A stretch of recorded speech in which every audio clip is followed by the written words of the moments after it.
Hello students, let's discuss the next part of our chapter application of derivative. This is part 4 of application of derivative. We were discussing increasing and decreasing questions. Some questions were left. Today we will discuss that questions. Clear? Before watching this, please watch previous videos. This is part 4 of application of derivative. Clear? अगर आपने इसके पहले के 3 lectures नहीं देखे हैं, पहले वो देखिए, उसी के बाद ये समझ में आएगा. देखिए, question is same. Which of the functions are strictly increasing और decreasing? Now here you can see we are having 4 questions. Previously we solved some of the question based on the algebraic equation, that is x cube plus 2x or something like this. Okay, now in this section we will discuss question based on trigonometry. Clear? Very important, try to understand the concept. Okay, first question I am taking here.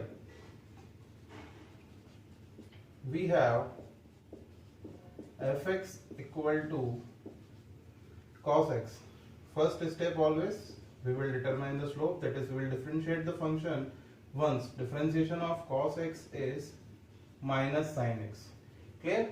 Now one thing is missing in the question, that is interval. Whenever we taking trigonometric function, interval will be always given. Clear? We should know the angles, that between means from which angle to which angle we have to solve this. Clear? Because in different quadrant the value of this trigonometric ratios changes.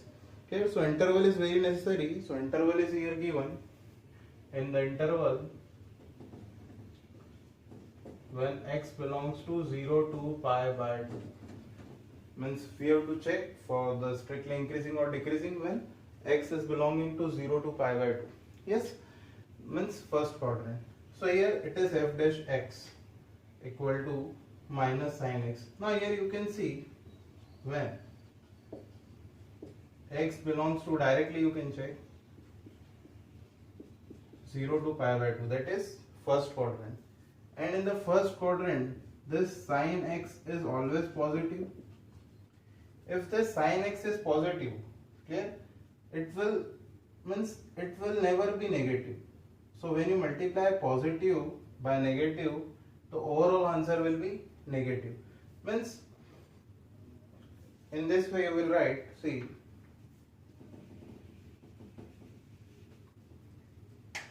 here f dash x is equal to minus sin x. Clear? So when x belongs to 0 to pi by 2, you will write like this: sin x is greater than 0. If sin x is greater than 0, what is the meaning of this? Therefore f dash x will be less than 0. Why it is less than 0? Because it is always negative. Yes. If f dash x is negative or less than 0, what is the meaning of this? It is strictly decreasing. Yes, write the complete spelling. Second solution. Now in the second solution, at the place of angle 2x is given. Clear? Now see here, solution, we have fx is equal to cos 2x. Yes, if fx is equal to cos 2x, what will be the value of f dash x? F dash x means one time differentiation. cos 2x को आप differentiate कीजिए. जब आप cos 2x को differentiate करेंगे तो सबसे पहले आप cos का differentiation लगाएंगे. cos का differentiation होता है माइनस साइन 2x, और अगर आप फिर से चेन रूल लगाकर जब 2x का डिफरेंशिएशन करोगे तो वो आ जाएगा -2. Yes, so overall f dash x will be -2 sin 2x. अब देखिए यहाँ पर आप कह सकते हैं कि सर ये भी नेगेटिव आ रहा है. क्लियर? तो f dash x जो होगा हमेशा मींस नेगेटिव ही होगा, तो हम डायरेक्टली लिखते थे. लेकिन जब भी हम ऐसा नहीं लिख सकते, जब भी एंगल चेंज होता है तो हमें चेक करना होता है for given limit. Now see here limit is given like this. Since अगर मैं x की बात करूं तो इस तरीके से वो दिया हुआ है, देखिए 0 से π/2 के बीच में। अब ध्यान दीजिए, इस x को मुझे 2x बनाना है, क्योंकि मुझे साइन की वैल्यू 2x पर चेक करनी है, x पर नहीं।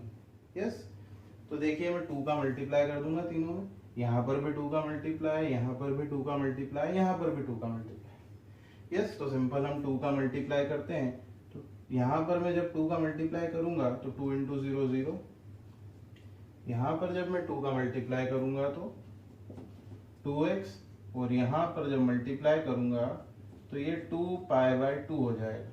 क्या हो जाएगा? 2π/2।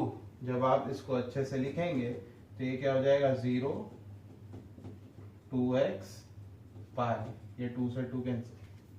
तो जब sin 2x, जब sin x 0 to π/2 होगा तो उसी समय 2x जो होगा वो 0 से π वेरी करेगा। क्लियर? तो एंगल चेंज हो जाता है। अब देखिए, हमें जो चेक करना है वो 0 से π पर चेक करना है। 2x की वैल्यू किस पर चेक करना है? 0 से π। जब x था तो हमने डायरेक्टली 0 से π/2 पर चेक किया था। यस, यहाँ पर हमें 0 से π पर चेक करना है। तो आप देखेंगे एंगल चेंज हो जाएगा। जब भी यहाँ पर थीटा चेंज होगा तो यहाँ पर भी जो लिमिट है वो क्या होगी? चेंज होगी। तो ये बात ध्यान रखने वाली है। क्लियर? इस तरीके से हमें चेक करना है। अब देखिए, इस क्वेश्चन को आप दूसरी तरीके से और सॉल्व कर सकते हैं। कैसे? क्लास 11 में ट्रिग्नोमेट्री में आप लोगों ने जनरल सॉल्यूशन पढ़ा होगा, अब वहां पर अलग अलग सॉल्यूशन होते हैं। If sin theta equal to sin 0, then theta equal to n pi, like this. Clear? If cos theta equal to cos alpha, then theta equal to 2n pi plus alpha. लेकिन इतने सारे फॉर्मूले कहाँ revise करेंगे? इसलिए सबसे अच्छा तरीका है कि हम गिवन एंगल के फॉर्म में लिमिट को ले आए और चेक कर लें। अब देखिए, बहुत ही सिंपल हो जाता है। हम क्वाड्रेंट बनाते हैं यहाँ पर। This is 0, this is π/2, this is π, this is 3π/2। Now अब इस 2x को भूल जाना। क्लियर? हमने एंगल निकाल लिए 0 से लेकर π। अब आप देखिए, जब आप 0 से लेकर π के बीच में साइन की बात करेंगे, किसकी बात करेंगे? साइन की। तो साइन जो है आपका हमेशा ही पॉजिटिव रहने वाला है। यस, फर्स्ट क्वाड्रेंट में तो सारे ही ट्रिग्नोमेट्रिक रेशियोज पॉजिटिव होते हैं। जब आप सेकंड क्वाड्रेंट में मूव करेंगे तो वहां पर साइन जो होगा पॉजिटिव होगा। मीन 0 से लेकर π तक साइन 2x जो होगा हमेशा क्या होगा? पॉजिटिव। अगर साइन 2x पॉजिटिव होगा, इसका मतलब ओवरऑल f' क्या होगा? नेगेटिव, क्योंकि बाहर जो है वो नेगेटिव साइन लगा हुआ। अगर यहाँ पर साइन नेगेटिव आ जाता तो नेगेटिव नेगेटिव मिलके क्या हो जाता? पॉजिटिव। यस, तो यहाँ पर देखिए, for 2x belongs to 0 to π, sin 2x is always positive. Always positive means greater than 0. Therefore, f' will be less than 0, क्योंकि बाहर माइनस साइन लगा हुआ है और साइन 2x हमेशा पॉजिटिव रहने वाला है। तो ओवरऑल जो f' है हमेशा मुझे कैसा मिलेगा? Negative. If it is negative means it is less than 0, so given function is it is strictly decreasing. Yes, तो इस तरीके से आपको सॉल्व करना है। अगला क्वेश्चन करेंगे और अच्छे से क्लियर हो जाएगा। वीडियो पॉज करके आप इसे अपनी कॉपी में नोट कर सकते हैं। नेक्स्ट क्वेश्चन की तरफ बढ़ते हैं। देखिए, चैप्टर नंबर 6 जो है काफी लेंथी चैप्टर है। ठीक है, अभी हमें इसके बाद tangent and normals, maxima minima, ठीक है, अप्रोक्सीमेशन, 3 बड़े बड़े टॉपिक्स और कंप्लीट करना है। यस, अब देखिए नेक्स्ट क्वेश्चन की तरफ बढ़ते हैं। fx is equal to cos 3x, f' is equal to -3 sin 3x। कैसे हो गया? cos 3x का करोगे sin 3x minus sin 3x, और जब 3x का करोगे तो -3 चेन रूल लगाकर। यस, फिर से वही टेक्निक हमें यूज करना है। यहाँ पर 3x दिया, लास्ट क्वेश्चन में क्या गिवन था? 2x। अब ध्यान से देखिए, अब यहाँ पर since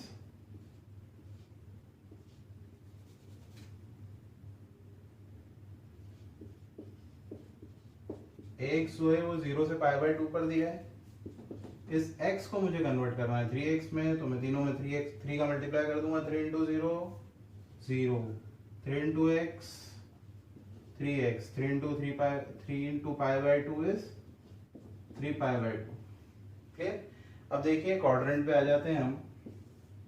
this is 0, this is pi by 2 means 90, this is pi that is 180, this is 3 pi by 2, 3 pi by 2 means 270। Yes, अब देखिए 0 से लेके 3 पाई बाई 2 तक हमें लिमिट मिल गई है। अब बहुत ही इजी है, फर्स्ट क्वाड्रेंट में साइन हमेशा पॉजिटिव, नेगेटिव होगा ही नहीं, 3x के लिए बात कर रहे हैं। सेकंड में भी पॉजिटिव, तो देखिए एक इंटरवल तो क्या हो गया हमारा 0 से पाई, 0 से पाई में ये जो साइन 3x है वो हमेशा क्या रहने वाला है, पॉजिटिव। अब वो हमेशा पॉजिटिव रहने वाला है तो हमें एक इंटरवल मिल चुका। दूसरा इंटरवल पाई से 3 पाई बाई 2, पाई से 3 पाई बाई 2 सेकंड इंटरवल, यहां पर साइन नेगेटिव होता है तो साइन 3x की वैल्यू क्या हो जाएगी, नेगेटिव। अब चलिए हम देखते हैं, यहां पर दो इंटरवल मिल गए, पॉसिबल इंटरवल्स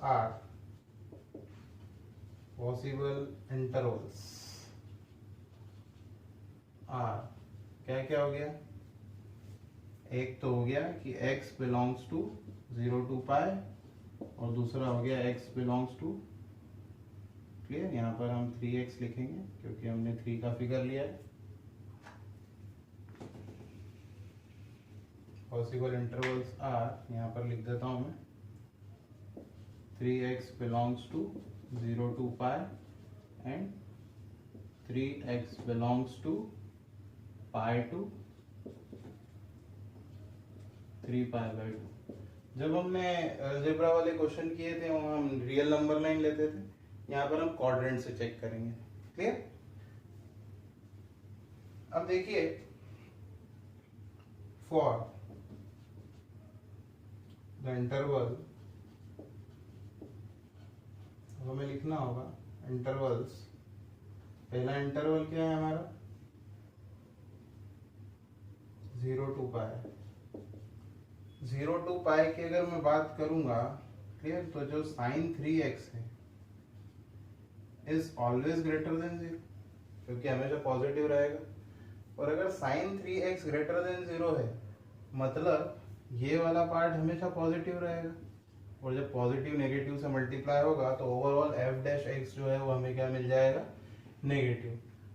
तो यहां से हमें रिजल्ट क्या मिलेगा, f डैश x जो होगा वो लेस देन 0 होगा, लेस देन 0 मतलब वो नेगेटिव होगा। क्लियर? रिजल्ट लिखते हैं फॉर सेकंड इंटरवल, क्या दिया हुआ है सेकंड इंटरवल, पाई से लेकर तो 3 पाई बाई 2, पाई से लेकर 3 पाई बाई 2, यहाँ पर केवल tan और cot वही दो पॉजिटिव होते हैं, बाकी सब नेगेटिव होते हैं। तो यहाँ पर जो साइन 3x की वैल्यू होगी वो क्या होगी, नेगेटिव। नेगेटिव मतलब लेस देन 0, और लेस देन 0 का मतलब क्या है, यहाँ पर देखिए ये जो साइन x है, साइन 3x है, नेगेटिव आएगा, और ये वाला नेगेटिव और साइन 3x वाला नेगेटिव साइन जब मल्टीप्लाई होगा तो ओवरऑल f डैश x की वैल्यू क्या आ जाएगी, पॉजिटिव। पॉजिटिव आएगी इसका मतलब मैं इसे क्या लिख सकता हूँ, f dash x is greater than 0। Clear? तो अब देखिए क्वेश्चन क्या था, क्वेश्चन ये था कि which of the following are strictly increasing or decreasing in x belongs to 0 to pi by 2। Clear? तो पहले जो दो थे वो तो डिक्रीज ही हो रहे थे 0 से पाई बाई 2 में।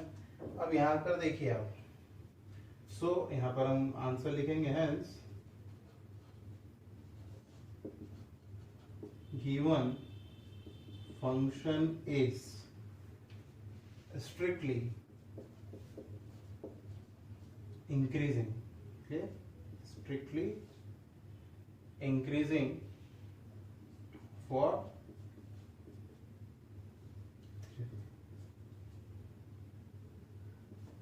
pi to 3 pi by 2 and strictly decreasing for 0 to pi। Clear? तो इसको अगर आप देखेंगे ध्यान से तो ना तो ये 0 से π/2 में इंक्रीज हो रहा है ना डिक्रीज हो रहा है। क्लियर, ये दूसरे इंटरवल में हो रहा है, तो हम इसे ऐसा लिखकर छोड़ देंगे।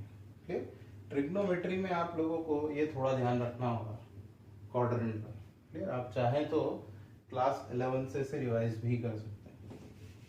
नेक्स्ट क्वेश्चन की तरफ बढ़ते हैं। 10x दिया हुआ है, ठीक है, यहीं पर सॉल्व कर देते हैं। देखिए यहाँ पर f(x) की वैल्यू क्या देकर रखी है, 10x। क्या देकर रखी है, 10x। सबसे पहला काम वही हमारा कि हम f'(x) निकालेंगे। f'(x) जब आप निकालोगे तो क्या निकलेगा, sec²x। क्या निकलेगा, sec²x। और आप देख सकते हो for x belongs to 0 to π/2 sec²x की जो वैल्यू है वो हमेशा ही बढ़ती रहती है। क्या होती रहती है, बढ़ती रहती है। तो यहाँ पर जो f'(x) होगा वो ग्रेटर देन 0 होगा। ग्रेटर देन 0 होगा मतलब स्ट्रिक्टली इंक्रीजिंग है। क्लियर, तो लास्ट में आप स्टेटमेंट लिख देंगे। क्लियर, तो ये 4 क्वेश्चन हैं। क्लियर, ये 4 क्वेश्चन को आप बहुत अच्छे से सॉल्व कीजिएगा, क्योंकि मिक्स क्वेश्चन जब आते हैं तो हमें बेसिक क्लियर होना चाहिए कि ट्रिगो का क्वेश्चन हम सॉल्व कैसे करें। नेक्स्ट क्वेश्चन की तरफ बढ़ते हैं।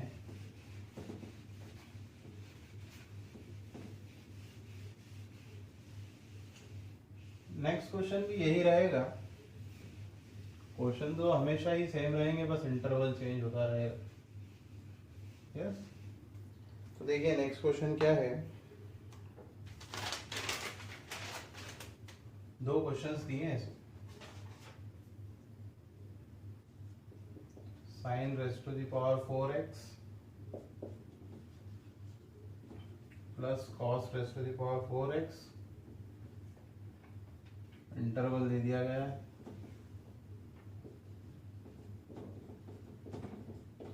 वही 0 से π/2। क्लियर, अब देखिए इस क्वेश्चन को हम सॉल्व करते हैं।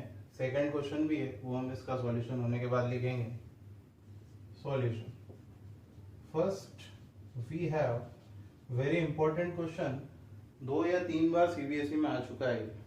ठीक, we have f(x) is equal to sin 4x plus cos 4x. Now see, first we will differentiate it. Sin raised to the power 4x.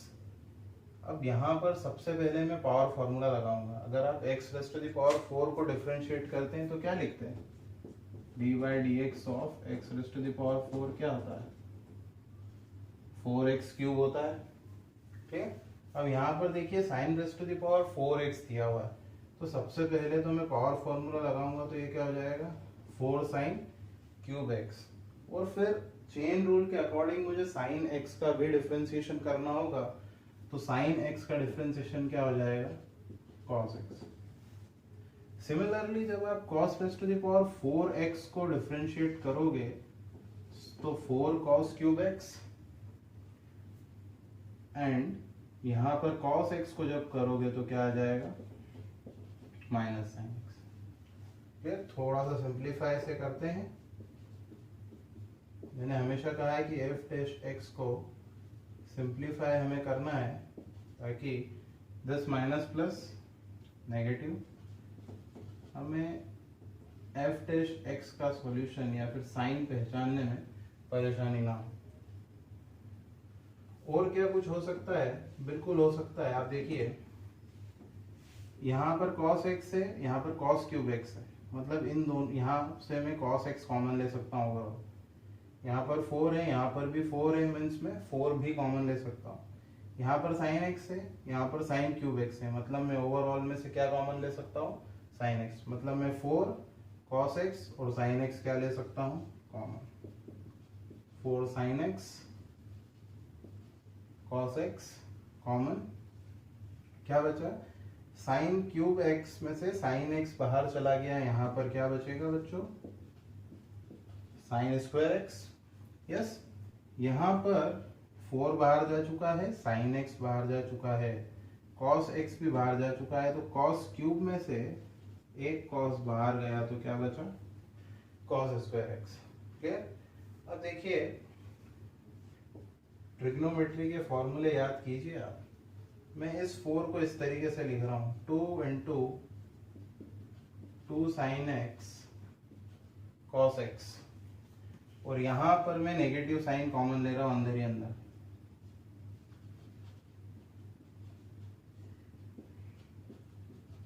इस स्टेप को ध्यान रख लीजिएगा।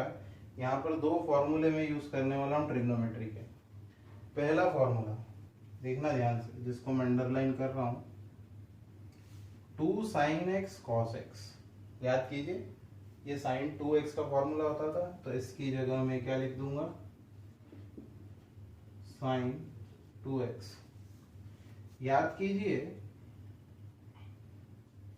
Cos square x minus sine square x, ये cos 2x का formula होता था। तो इतने पूरे की जगह मैं क्या लिख रहा हूं, cos 2x, और माइनस साइन तो बाहर है। इसको थोड़ा सा अरेंज कर लेते हैं, 2 साइन 2x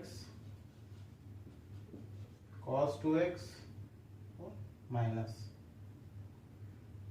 अब देखिए यहां पर थोड़ा सा रिवाइज करवा देते हैं आप लोगों को। 2 साइन एक्स cos x, किस चीज का फॉर्मूला, साइन 2x का फॉर्मूला। तो जब मैं इस x की जगह 2x कर दूंगा, अब देखिए जब यहाँ x था तो यहाँ 2x था, जब यहाँ दोनों जगह x था तो यहाँ 2x था, जब यहाँ 2x हो जाएगा तो यहाँ पर क्या हो जाएगा 4x। तो देखिए 2 साइन 2x cos 2x को मैं क्या लिख सकता हूँ, साइन 4x, और माइनस साइन चल ही रहा है। तो इस तरीके से ये सिंप्लीफाई होगा। ये है आपके f डैश x की value.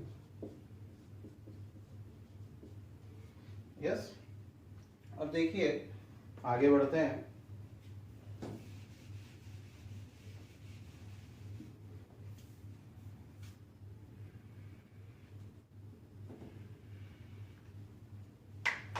Next step is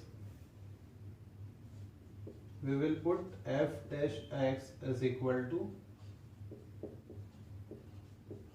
0। Clear, मैंने फिर से लिख दिया। नेक्स्ट स्टेप जो होगी वो क्या होगी, f dash x is equal to 0। अब यहाँ पर ध्यान से देखिएगा, मैं इसे रब कर रहा हूँ, ठीक है। x जो है वो 0 से लेकर π/2 तक दिया हुआ है। क्वेश्चन में x जो दिया हुआ है वो 0 to π/2 है। अब देखिए ध्यान दीजिए, f dash x means minus sine 4x is equal to 0। अब देखिए इस माइनस साइन को जब मैं 0 की तरफ भेज दूंगा तो वो भी 0 हो जाएगा। अब आप जनरल सॉल्यूशन के फॉर्मूले से याद कीजिए, क्लास 11 ट्रिग्नोमेट्री में आप याद कीजिए, जब साइन x, या फिर मैं x की जगह थीटा ले लेता हूं, इज इक्वल टू 0 होता था। यस, थीटा इक्वल टू क्या होता था, n पाई होता था या नहीं होता? थीटा की वैल्यू क्या आती थी, n पाई होती थी। अब देखिए या तो आप इस 4x को पिछले क्वेश्चन में जो तरीका बताया उससे भी सॉल्व कर सकते हैं, ठीक है। एक क्वेश्चन में आपको जनरल सॉल्यूशन की हेल्प से भी बता देता हूं, इजी रहेगा। अब देखिए sign 4x equal to 0 means यहां पर आप देखेंगे थीटा की प्लेस पर क्या है 4x, so 4x will be equal to n pi. याद कीजिए कि ये जो n होता था ये क्या होता था, इंटीजर होता था। So 4x will be equal to n pi। Trigonometry की एकदम लास्ट एक्सरसाइज है क्लास 11 की, ठीक है, रिवाइज कीजिएगा। तो साइन थीटा जब 0 के बराबर तो थीटा इक्वल टू n पाई। तो यहाँ पर थीटा की प्लेस पर क्या है 4x, और n पाई की जगह n पाई है।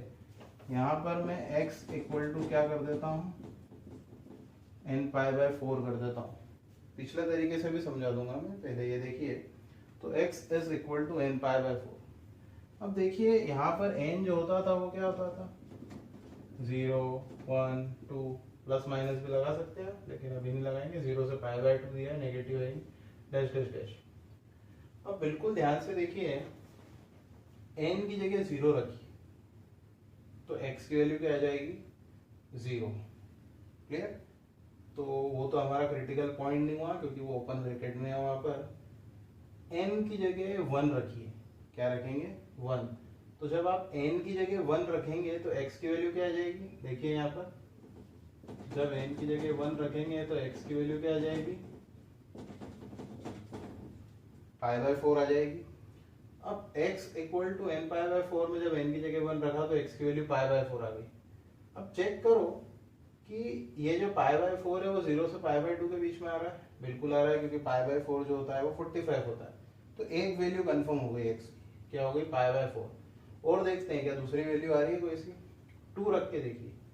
जब आप देखिए इस n की प्लेस पर 2 रखेंगे तो ये 2 से 4 से कट कर पाई बाय 2 हो जाएगा और पाई बाय 2 एंड लिमिट आ गई। उसे भी हम कंसिडर नहीं कर सकते क्योंकि ओपन ब्रैकेट में दिया हुआ। तो यहाँ पर मुझे x की केवल एक ही वैल्यू मिल रही है, वो क्या है, पाई बाय 4। तो ये हमारा क्रिटिकल पॉइंट हो गया। तो अगर मैं नंबर लाइन कंसिडर कर लेता हूँ समझने के लिए, क्वाड्रेंट भी कंसिडर कर सकते हैं। यहाँ पे 0 है, यहाँ पे पाई बाय 2 है और एक जो वैल्यू है वो क्या आ रही है, पाई बाय 4। तो हम इस पाई बाय 4 ने दो इंटरवल में डिवाइड कर दिया, एक तो 0 से पाई बाय 4 और दूसरा पाई से पाई बाय 2। ये तो हुआ एक तरीका। क्लियर? कि अगर आपको ये फॉर्मूला याद है तो आप डायरेक्ट निकाल सकते हैं, नहीं तो जो पिछला तरीका मैंने आपको बताया था वो तो है, देख लीजिए उससे कैसे होगा। ठीक है, रफ में लिख रहा हूँ, सॉल्यूशन में इंक्लूड नहीं करूंगा। जैसे फॉर एग्जांपल x जो है वो 0 से पाई बाय 2 के बीच में, जैसा हमने पिछले उसमें किया था, 4 का मल्टीप्लाई कर देंगे क्योंकि 4 चाहिए मुझे तो कुल मिला के। क्या चाहिए, 4। तो उसके बाद ही आप सॉल्व कर सकते हैं। तो 0 4x और जब यहाँ 4 रखेंगे तो ये क्या हो जाएगा, 2 पाई हो जाएगा। क्या हो जाएगा, 2 पाई। तो यहाँ पर आपको डायरेक्ट x की वैल्यू मिलेगी और यहाँ पर आपको किसकी वैल्यू मिल जाएगी, 4x की। तो आपके ऊपर है किस तरीके से आपको सॉल्व करना है। यस, मैंने जनरल सॉल्यूशन से लिया है तो मैं जनरल सॉल्यूशन से ही लेता हूँ इसको। क्लियर? अब देखिए x equal to 0 to pi by 4। अब यहाँ पर मैंने नंबर लाइन बनाया था, ये 0, ये पाई बाय 4, ये पाई बाय 2। तो x जो है यहाँ पर दो इंटरवल हो गए, 0 से pi by 4। So for x belongs to 0 to pi by 4। अब यहाँ पर x जो है वो 0 से पाई बाय 4 है, लेकिन मुझे क्या चाहिए, 4x। तो जनरल सॉल्यूशन आप यूज नहीं करेंगे तो ये अच्छा होगा क्योंकि थोड़ा लेंदी हो जाएगा। जो प्रीवियस मेथड बताया वो ज़्यादा इजी है। तो 4x क्या हो जाएगा आप बताइए। मीन्स मैं तो इस तरीके से ही लिखूंगा, 0 यस 4x और जो पाई बाय 4 है उसमें 4 का मल्टीप्लाई हो जाएगा। नहीं आया समझ में, फिर से लिख देते हैं, देखिए ध्यान से। हमारे पास दो इंटरवल हो गए, 0 से पाई बाय 4। तो इसको मैं कैसा लिखूंगा, इस तरीके से ही लिखूंगा, x 0 पाई बाय 4। तो 4x के लिए क्या हो जाएगा, ये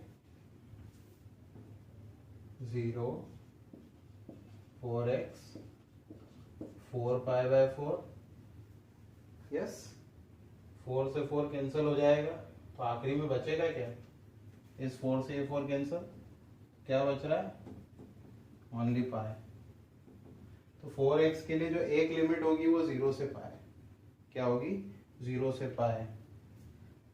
तो फॉर दिस इंटरवल हम लिख सकते हैं कि 0 से पाई मतलब पहले दो क्वाड्रेंट, उसमें साइन जो होता है वो क्या होता है, हमेशा पॉजिटिव होता है।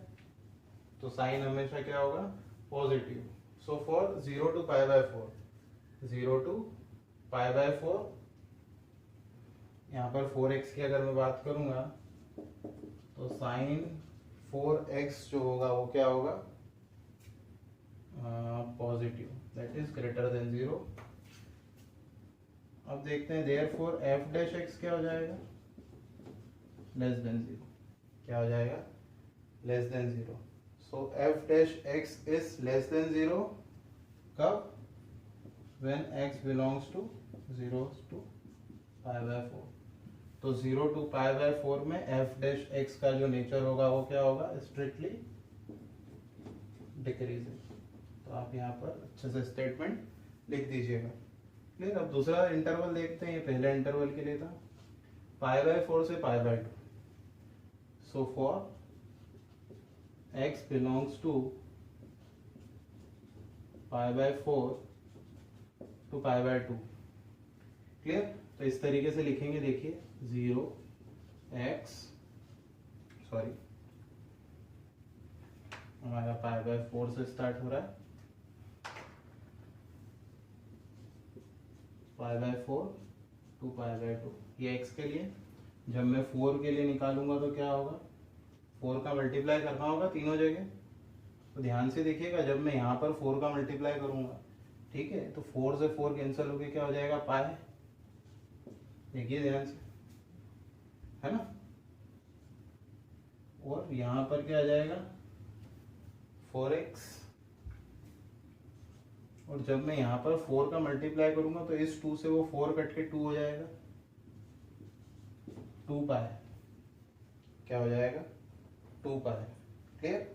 अब देखिए पाई से 2 पाई, दूसरा इंटरवल 4 के लिए। ऑब्वियस सी बात है कि पाई से 2 पाई मतलब एक तो थर्ड क्वाड्रेंट आ रहा है और एक फोर्थ क्वाड्रेंट आ रहा है, और थर्ड और फोर्थ में साइन हमेशा क्या होता है, नेगेटिव। तो यहाँ पर जो साइन होगा वो क्या होगा, नेगेटिव। और अगर साइन नेगेटिव होगा इसका मतलब क्या है कि f डैश x जो होगा वो पॉजिटिव होगा, क्योंकि ये वाला साइन क्या हो चुका है, नेगेटिव हो चुका है। तो ओवरऑल f डैश x की वैल्यू क्या आ जाएगी, positive. Therefore f dash x is positive when x belongs to pi by 4 to pi by। आखिरी में आप स्टेटमेंट लिख देंगे, इसका मतलब क्या है, ये जो है स्ट्रिक्टली इंक्रीजिंग। मतलब यहाँ पर लास्ट में आप एक स्टेटमेंट लिखेंगे, hence f dash x is strictly decreasing for the interval this and strictly increasing for pi by 4 to pi by 2. Okay, now let's move to the next question. Very important question, 4 marks question.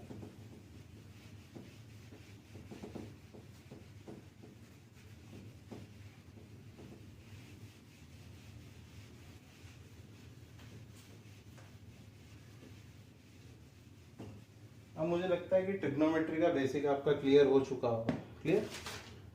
Now next question, solution fx is given sin x plus cos x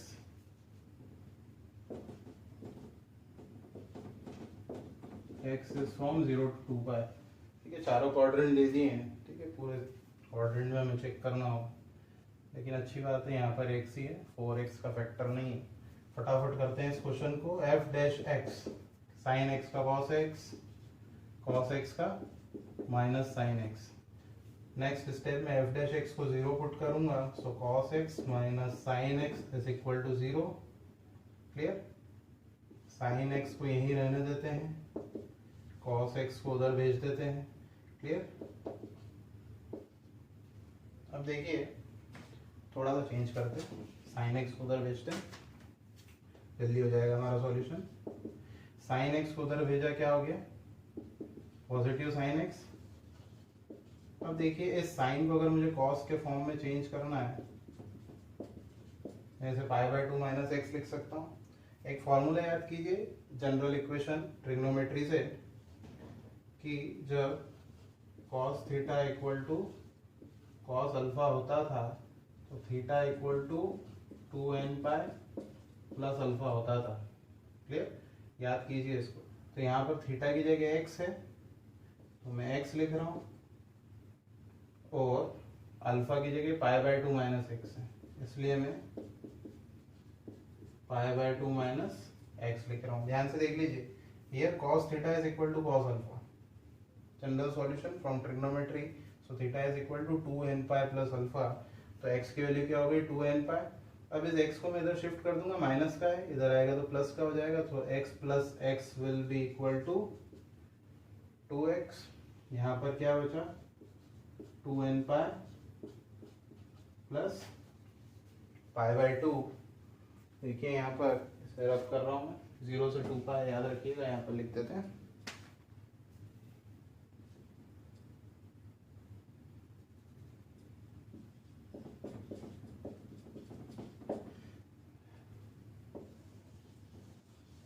देखिए फटाफट 2x, इसको थोड़ा x को जब मैं इस 2 को जब मैं नीचे पहुंचाऊंगा तो ये 2 जब इसके अपॉन में आएगा तो ये 2 कैंसिल हो जाएगा, तो बचा n पाई।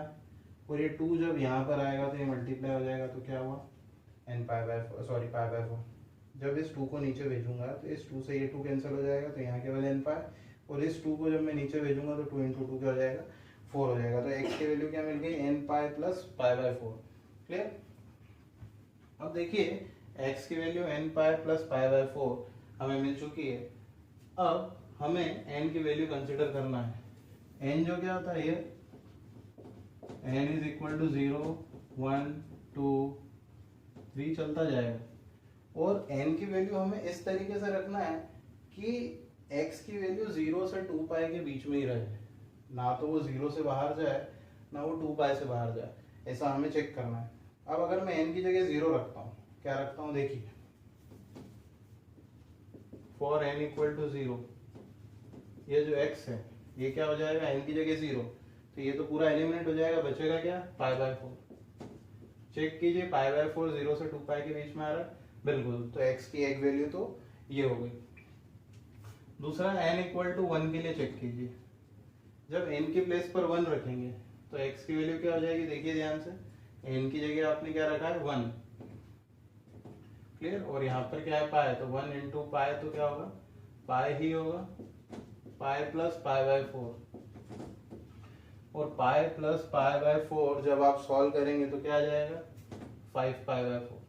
क्या आएगा 5 पाई बाय 4। अब n इक्वल टू 2 के लिए चेक करते हैं, तो x equal to 2 pi plus pi by 4, इसको सॉल्व करोगे तो 9 पाई बाय 4 आ जाएगा, जो कि 2 पाई से बाहर निकल जाएगा। ठीक है, 9 इंटू 45 करके देख लीजिए, 360 से ज़्यादा आएगा। तो हम n इक्वल टू 2 के लिए कंसिडर नहीं करेंगे। तो हमारे पास दो क्रिटिकल पॉइंट है, एक तो x की वैल्यू जो है वो पाई बाय 4 है, दूसरी जो है वो 5 पाई बाय 4 है। ठीक है, अगर सिंपल नंबर लाइन पर अगर आप इसे ड्रॉ करेंगे, हालांकि ये रफ पार्ट है, इसे सॉल्यूशन में इंक्लूड नहीं करना है, ट्रिगो में हम क्वाड्रेंट ऐड करते हैं, लेकिन समझने के लिए अच्छा होता है। 0 से शुरू हुआ, यहाँ पर पाई बाय 4 आ गया, यहाँ पर 5 पाई बाय 4 आ गया, यहाँ पर 2 पाई हो गया। तो x की दो वैल्यू और उसने हमें 3 इंटरवल दे दिए। पहला इंटरवल 0 से पाई बाय 4, दूसरा इंटरवल पाई बाय 4 से 5 पाई बाय 4, तीसरा इंटरवल 5 पाई बाय 4 से 2 पाई। अब हमें बारी बारी चेक करना है कि जो भी f डैश x है वो पॉजिटिव होगा या फिर नेगेटिव होगा। जल्दी जल्दी चेक कर सकते हैं। 0 से pi by 2 pi 3 pi by 2। अब देखिए 0 से पाई बाय 4 की बात करते हैं। 0 से पाई बाय 4, अब आप ट्रिग्नोमेट्री टेबल याद कीजिए। ट्रिग्नोमेट्री टेबल जब आप याद करेंगे तो मुझे आप साइन 0 की वैल्यू बताइए, क्या आती है 0, कॉस 0 की वैल्यू बताइए 1। क्लियर। उसके बाद 30 ले लीजिए, आप मुझे साइन 30 की वैल्यू बताइए, मैं यहाँ 0 1 लिख रहा हूँ। साइन 30 की वैल्यू आप बताइए 1/2 और कॉस 30 की वैल्यू √3/2। मतलब आप देखिए कॉस जो है वो 0 से पाई बाय 4 के बीच में बढ़ रहा है, मतलब आप f डैश x में जब यहाँ चेक करेंगे तो cos x हमेशा sin x से बड़ा रहेगा, और बड़े में से जब छोटा माइनस होता है तो ओवरऑल वैल्यू जो आती है वो पॉजिटिव आती है। क्लियर। cos x हमेशा sin से बड़ा है, तो ओवरऑल जो रिजल्ट आएगा वो क्या आएगा, positive.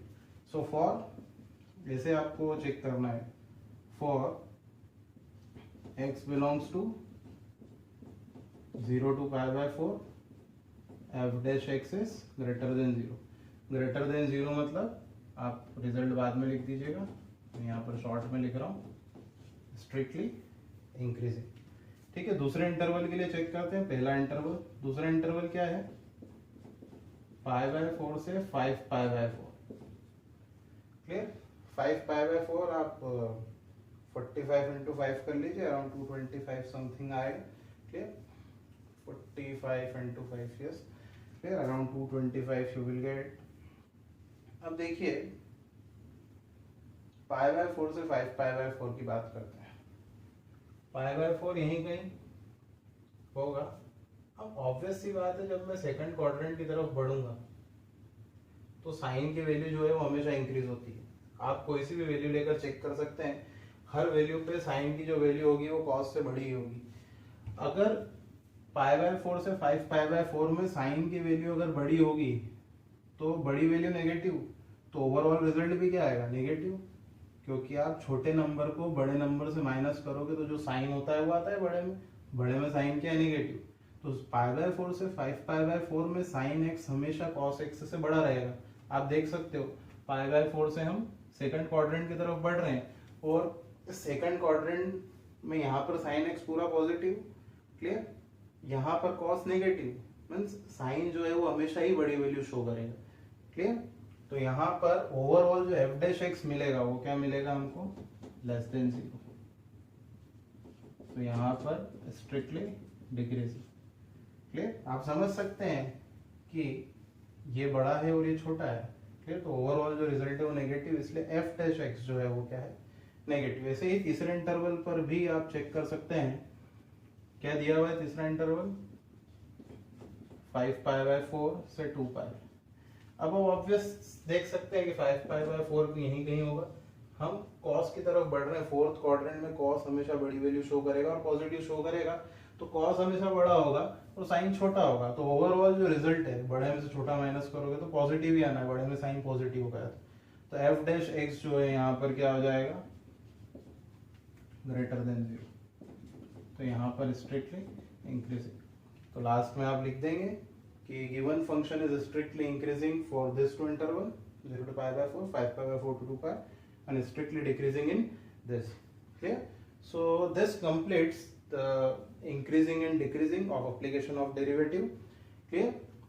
Next topic that we will start is tangent and normal.